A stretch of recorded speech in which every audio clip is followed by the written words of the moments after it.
What if forced isolation catalyzes chefs to take control, to become activists, where they dig in and they fight and they say, this is about the future of food. So March 15th rolls around, Saturday, 3 o'clock, shutter, done. All these chefs were out of work. Can we turn that into a force of good? Put them to work on the farm.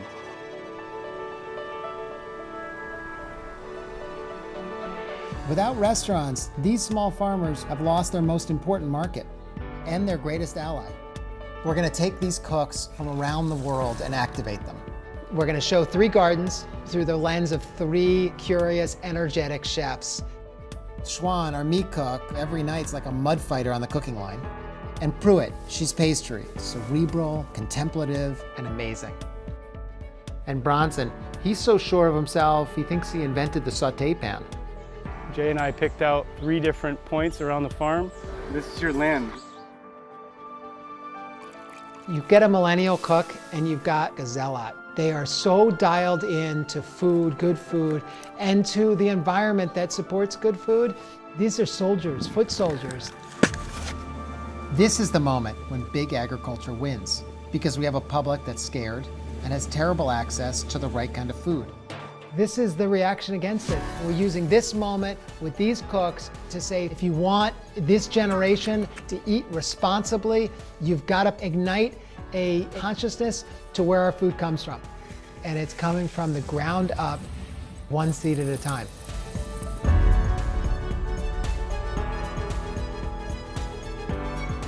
Right now is an opportunity to shift and create new habits.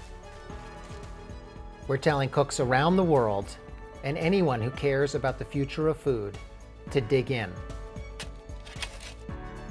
It's up to us. So we ready for this?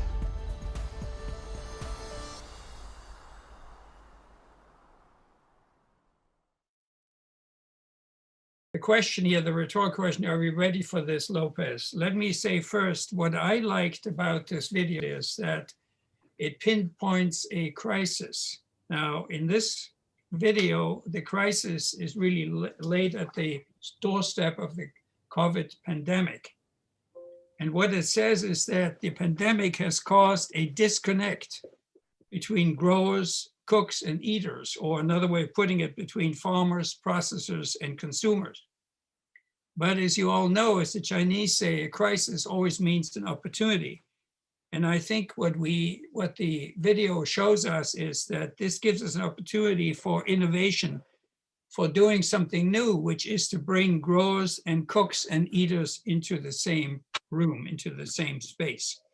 And this is essentially the topic of the book that Transition Lopez is launching today. So could I have the next slide, Ryan? So the book is called Eating Locally and Seasonally.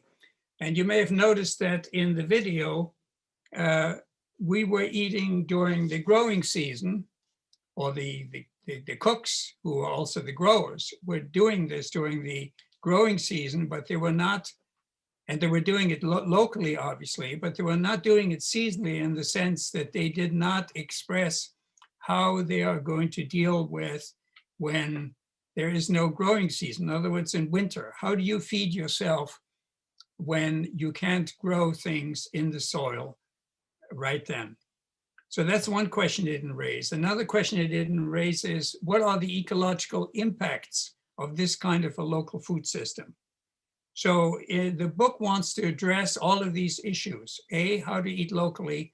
Secondly, how to eat seasonally. And thirdly, how to do it in a way so that we will not compromise our ecology or the environment, and we will ameliorate climate change. Okay, so next slide. Ryan? Okay, what I'm going to do here is I'm going to intersperse the slides with language on it with some pictures that hopefully will be encouraging to you. This is a watercolor that was made by one of our farm apprentices in 2009, and it's actually the cover page for the book. And it shows some of the foods that we routinely grow and process and consume on our farm. So you see bread here, and you see sausage, see milk, and succulent greens and sauerkraut and orange juice and jams and grapes and garlic, etc. In other words, a whole diet of nutritionally complete foods. Okay, next slide. So how does this book relate to the overall goals of Transition Lopez? Well, as Bob has already said, our ambition is that by 33, we will have an energy system, a transportation system, and a food system that will all be fossil-free and plastics-free by 33.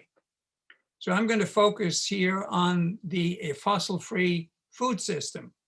And in order to accomplish this by 33, we need certain changes in our current food system.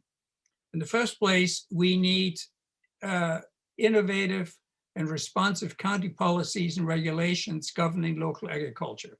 Just to give an example, we need to ease up on regulations that make it difficult or impossible for a farmer or gardener to sell, for instance, milk or processed foods to their neighbors. Okay, so we need a different set of regulations that reflect this changed picture. Secondly, obviously, we need a geared up local and seasonal food production system, and we need to strengthen food processing and distribution. Now, the food hub that has been instituted this year is a good example of an improved distribution system. Taproot and Fork in the Road on Lopez Island are examples of enhanced food processing. And the growth of market gardeners and of small farmers show that that sector is also growing, but we need to do more there.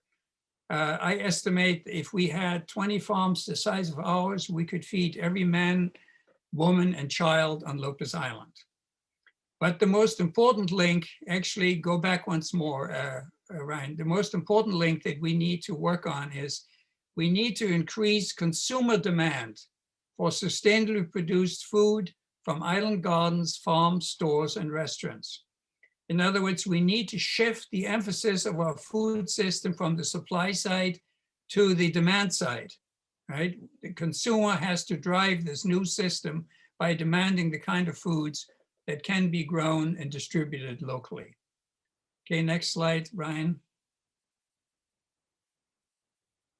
So just to kind of summarize what we mean by an ecologically sustainable and resilient island food system. What are some of the requirements that we have? I mean, in the first place, such a system must provide a secure and plentiful, healthy, and wholesome food supply. And I'm positing that the food supply we're getting right now through conventional channels is not necessarily wholesome or even healthy. That the public health crisis that we have in our country is partly due to the fact that our food supply is lacking in wholesomeness, that it is not nutritionally whole, and that doesn't promote our health. Secondly, such a system must be economically viable for growers, that's farmers and gardeners, for the processors, for the distributors, and also for the consumers. In other words, the consumers have to be able to afford the food that we produce locally. It can't just be food produced for those who have deep pockets. Thirdly, of course, such a system must be ecologically benign. That is, it has to stop contributing to climate change through the use of fossil fuels, plastics, and chemical inputs.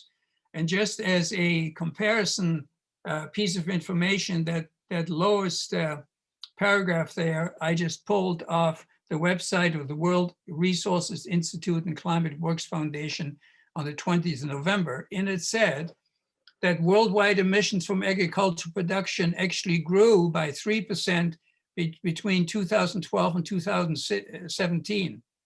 However, on the contrary, agricultural emissions are projected to grow by 27% between 2017 to 2050. However, if we are to keep global temperature below 1.5 centigrades, over this time, then these emissions need to fall by 22% by 2030 and by 39% by 2050. That is what's the kind of ecological change that is required in agricultural production, and we believe that we can accomplish that by promoting a local food system. Ryan, you want to give us the next slide? So here's another picture from the farm. What basically, you see the sun there. What we do is we harvest the sun through plants and through healthy soils. So over the many years that we have farmed here, we have offered soil health workshops and to show how these endless energies coming from the sun can be cycled through plants into the food and from there to us. Next slide. Again, a little more background here. It's useful to remember that until World War II, San Juan County, including Lopez Island, actually did feed itself and produced surpluses that it exported to the mainland and even as far away as Japan. And the book intends to show that the island can feed itself again, a rich, varied, and nutritionally whole diet. We've done it before, we can do it again. And just to show that this isn't pie in the sky, the authors of the book actually have fed themselves on the island for the last 50 years and are continuing to do that now. And the book talks about that. The other thing that is, I think, important to remember is that today a wide variety of foods that originate in other parts of the world can actually be grown now in our own region. And this is in contrast to, for instance, what was the case by World War II, at which time we could only grow a limited number of crops, such as root crops or grains or potatoes, dairy products on the island. But many of the other foods that we're now used to as a regular part of our diet can now be grown in our region. And that means that there really is no compelling reason for importing any fruit or vegetables or meats or dairy products to feed ourselves adequately. And it also means that growing food on the islands does not necessitate burdening the climate with unnecessary transportation by bringing foods from far away or by using plastics and other packaging materials required for extended shipping and shelf life. Next slide, please, Ryan. Okay, this is another picture. The painter Tom Hoffman, some of you may know him, one day came to the farm and said he would like to paint the farm, and this is one of his watercolors showing our garden. Next slide. So let me tell you specifically about the book. The book, number one, demonstrates how to produce and prepare all the meat, dairy, vegetables, and fruit sustainably on the garden or farm scale. This is a very important point. My own experience has shown me that a garden of no more than 10,000 square feet, that's 100 by 100 feet, will grow all the food I need for myself and my family on an annual basis. So even a relatively small garden like that will support a family. Just imagine what a farm of larger scale is able to produce. Secondly, the book shows how to grow food on a seasonal calendar for fresh consumption during the growing season and for processing the food for the non-growing season. This is incredibly important. I mean, if you're going to eat tomatoes that are produced locally during the summer, what are you going to do in winter? Well, you have to process those tomatoes into dried tomatoes, canned tomatoes, juiced tomatoes, salsa, and on, so that you have maybe not a fresh tomato at Christmas, but you have a good tomato because you've processed it, you put it on the shelf, you put it in the freezer, you fermented it, you've prepared it in various ways that make it storable for use during the non-growing season. The book then features a total of 385 recipes, all of whom we have tried over the years. And these recipes each are surrounded with nutritional and economic information. In other words, what are the nutrients that you're getting out of this particular dish? And how do you grow it? And when do you grow it? There's a seasonal calendar that shows you exactly what steps you take on a seasonal basis from starting seeds in the spring to growing the crops in summer, spring and summer, harvesting and processing in winter, fall and winter. The book also offers practical advice on how to prepare main dishes and side dishes, soups and sauces, dressings, condiments, and desserts. And it shows even how to make sausage, butter, cheese, and baked bread at home. And it shows how to preserve these foods for winter. Ryan, next slide. Okay, here's another watercolor that was made by Ann Whirlich, also a local artist, from a CSA share in 2018.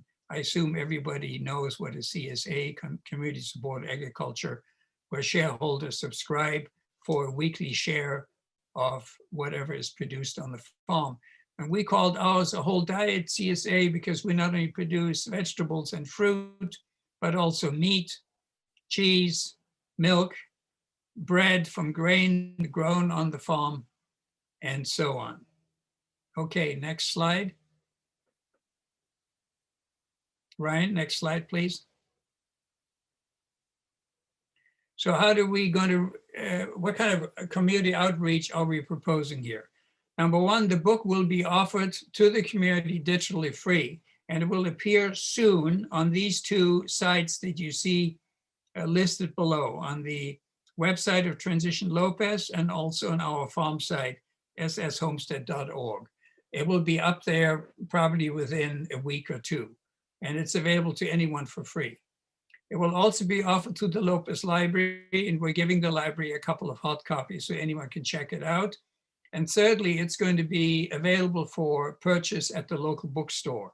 Karen at the bookstore has said she will happily carry that book for purchase. Then after the pandemic, once we can meet again publicly, there will be demonstrations of seasonal food preparation and processing at various venues. And these venues will include island farms and gardens and at processing centers such as Taproot or Fork in the Road, in the school cafeteria, at the senior center, and hopefully at the Lopez Community Center for the Arts. And I want to tell you too that the school has declared that it wants to incorporate the book into its culinary program and teach from it to its students. And the contents and recommendations of the book will be communicated through online discussions, videos, and press articles that Transition Lopez intends to produce. And I just want to end here by telling you that Lopez Locavores has endorsed this book and its intent to motivate local eaters to supply their food needs from island sources. And I think I have one more final slide, Ryan. This is also a watercolor by Krista Malay, a local artist, and it shows a kind of a collage based on a midsummer celebration of food and on the farm.